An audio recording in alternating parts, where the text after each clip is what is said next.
찬송가 425장 부르심으로 10월 14일 수요일 예배를 시작하겠습니다.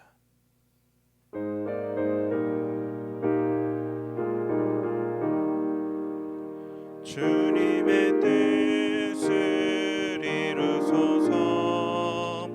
고요한 중에 기다리님, 진흙과 같은 날 빚은 삶, 주님의 영상 만드소서. 주님의 뜻을 이루소서. 주님 발 앞에 엎드리님, 나의 맘속에 살피시사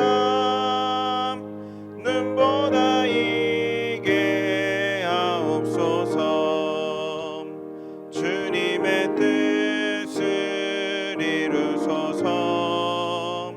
병들어 몸이 피곤할 때 권능의 손을 내게 펴사 강건케 하여 주옵소서.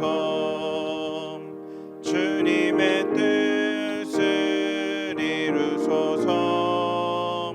온전히 나를 주장하사 주님과 함께 동행함을 만민이 알게 하옵소서.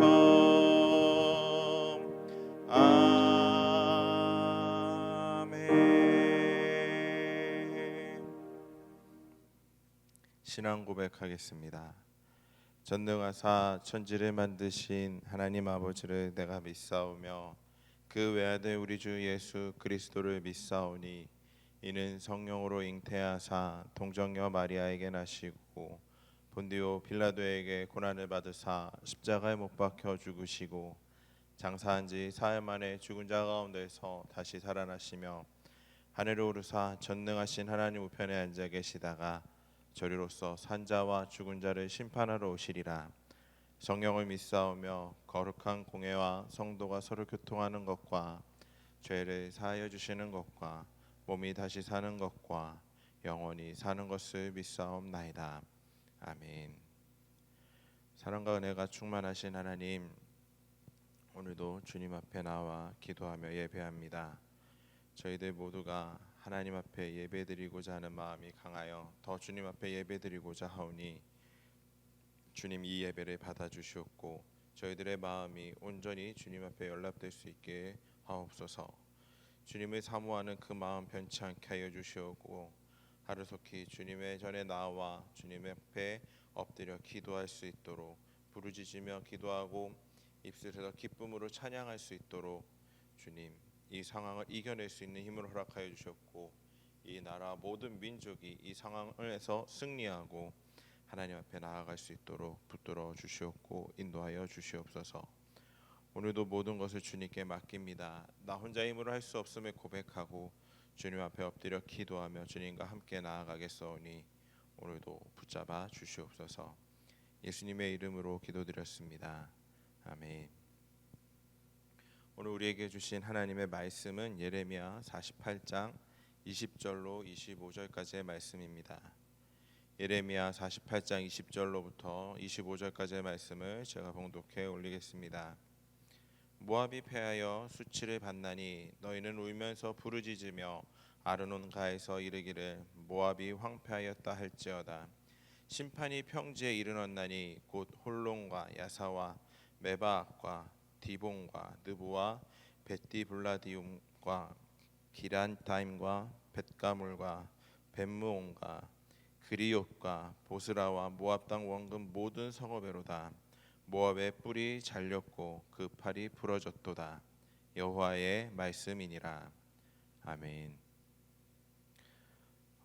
오늘 본문 사실 1절부터 다 읽어야 되는데 오늘 본문 말씀이 저는 핵심이라고 생각하고 오늘 함께 말씀을 나누려고 합니다. 나머지 앞부분은 꼭 따로 읽으셔서 하나님의 말씀에 반하는 자들의 최후의 모습이 어떻게 되고 있는지를 한번 보시고 한번 되새길 수 있으면 좋겠습니다.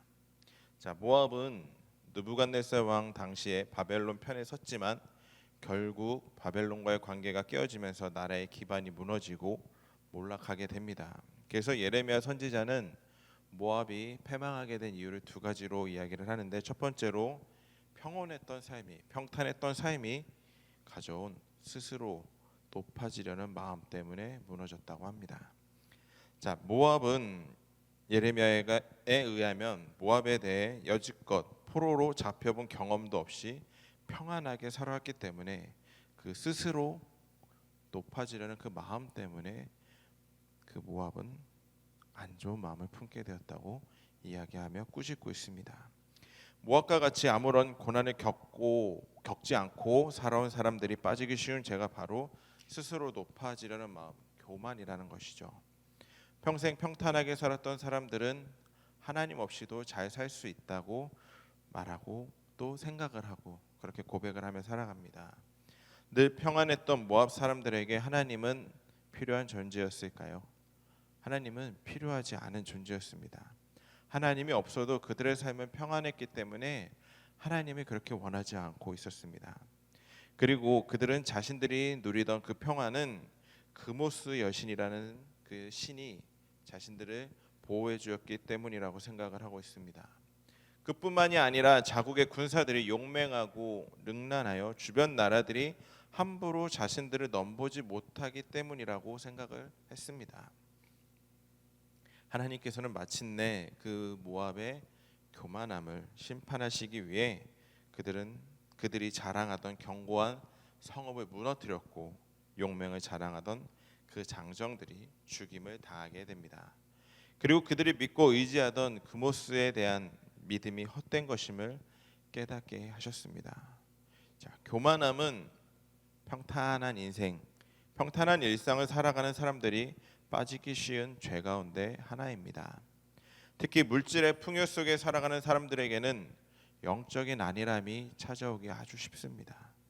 그렇기 때문에 우리는 삶의 고난이나 어려움이 없다고 느껴질 때 마음이 둔해지지 않도록, 하나님을 향한 그 영적인 마음들이 둔해지지 않도록 조심하고 경계해야 되는 것입니다. 그리고 우리가 누리고 있는 평안과 안전이 하나님께로부터 온 것임을 기억하고 하나님께 감사하는 삶을 살아갈 수 있는 저와 여러분들이 되기를 주님의 이름으로 간절히 소망합니다. 날마다 하나님의 말씀과 기도로 교제하여만이 오만함과 교만함에 빠지지 않는 비결이라는 것을 우리가 잊지 말고 항상 말씀을 붙들고 기도하며 나아갈 수 있기를 소망합니다. 두 번째로는 물질적 풍요와 탐욕이 그들을 모압을 멸망시켰음을 이야기하고 있습니다. 자, 모압은 경제적 풍요와 번영을 자랑했죠. 그들은 경제적 번영에 취해 있었으며 풍족한 재물에 마음이 부여해져 있었습니다. 갈급함이 전혀 없었어요. 주변 열국들은 모압이 이룬 번성과 그 풍요로움을 추앙하고 부러워했었습니다. 그런 물질의 부에 만족하고 취해 있는 모압을 향해 하나님께서는 이렇게 말씀하십니다. 모압은 이제 물질적 영화에서 내려와 메마르게 될 것이고 그들이 자랑하던 아름다운 성곽들도 티끌로 돌아가게 될 것이라고 경고하시며 이야기합니다.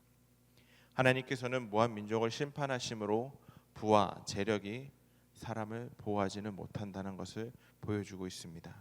오히려 그 재력을 믿고 하나님을 외면한 죄 때문에 심판을 받게 될 것임을 경고하고 있었던 것입니다. 이 말씀은 오늘날에도 적용이 되죠. 물질을 최고의 가치로 여기는 이 시대 속에서 우리가 더욱 귀 기울여야 되는 교훈이라는 것입니다. 평균 수명이 길어졌죠. 100세 시대라고 이야기합니다. 그러면서 가장 먼저 하고 있는 것은 바로 노후 대책이죠. 노후를 대비할 수 있는 재정 마련과 그것에 대한 그 관심이 아주 집중을 하고 있습니다. 노후를 대비하기 위해 하나님께 드려야 하는 시간을 일로 채우는 것 또한 당연하게 여기고 있습니다. 성실하게 일하면서 자신의 그 노력으로 미래를 준비하는 것은 물론 타당하고 당연한 것입니다. 그런데 그러다 보니까 물질에 지나치게 의지하거나 미래에 대한 염려에 비롯된 것이 아닌지를 우리 또 한번 고민을 해봐야 됩니다. 물질에 대한 의존과 염려 때문에 하나님께 드려야 하는 시간과 그 정성에 인색해진 것은 아닌지 한번 우리가 돌아봤으면 좋겠습니다. 재물과 하나님을 동시에 섬길 수 없다는 것을 우리가 잘 알고 있는데 우리는 이것을 잊지 말아야 됩니다. 사랑하는 성도 여러분, 평탄한 삶과 물질적 풍요는 영적으로 깨어있지 못하도록 우리를 유혹하고 있습니다.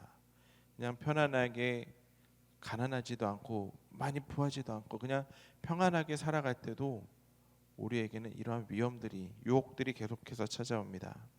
그래서 우리는 영적 그 둔감함에서 벗어나기 위해 우리는 날마다 말씀과 기도로 하나님과 교제해야 된다는 사실을 잊지 말아야 됩니다. 그리고 하나님께서 주신 것들을 하나님의 나라와 백성을 위해 사용할 수 있어야 합니다. 우리가 이렇게 깨어 살 때 하나님께서는 더 큰 은혜를 우리에게 부어주심을 기억하시고 항상 하나님과 말씀과 기도로 교제하며 승리하는 삶을 살아가는 저와 여러분들이 되기를 주님의 이름으로 간절히 소망합니다. 찬송가 425장 1절 우리 함께 찬양하고 기도하는 시간 갖도록 하겠습니다.